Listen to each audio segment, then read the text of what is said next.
guys, welcome to location, and I've got a surprise for you. Some of you may have seen her in a couple of videos. This is Savannah. We're out here. She came up to visit and brought her OBS truck that has been recently restored.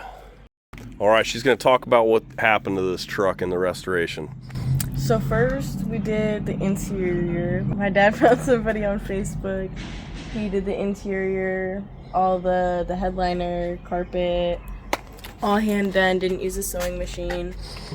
That was done in November, and then in March we got the truck fully painted, primed, new cab corners, doors, new hood, all that fun stuff. All right, if you didn't catch it, new cab corners. You know, these trucks are notorious for cab corners rusting out.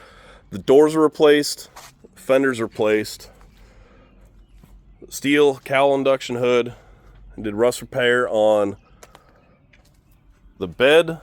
She also had everything primed, painted, cleared, two-stage paint. Custom purple paint is what they used before they hit it with clear. These trucks are also notorious for the headlights turning yellow and crusty. New lights front and also in the rear. All right, under the hood, we've got a mystery small block Chevy running on throttle body injection. She's got shorty headers, K&N air filter and lid.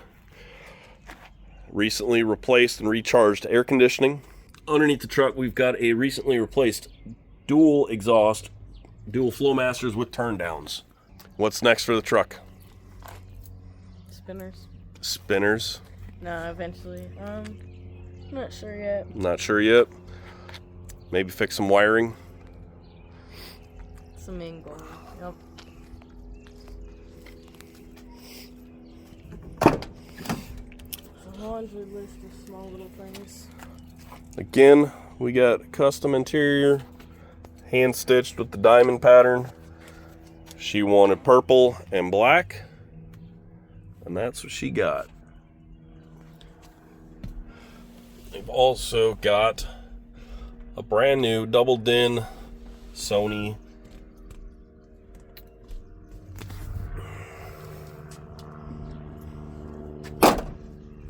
just quick update video on her truck coming up to see me. All right, that'll do it for this one. Short video. We may get this one out racing soon. All right, thanks for watching. Catch you later.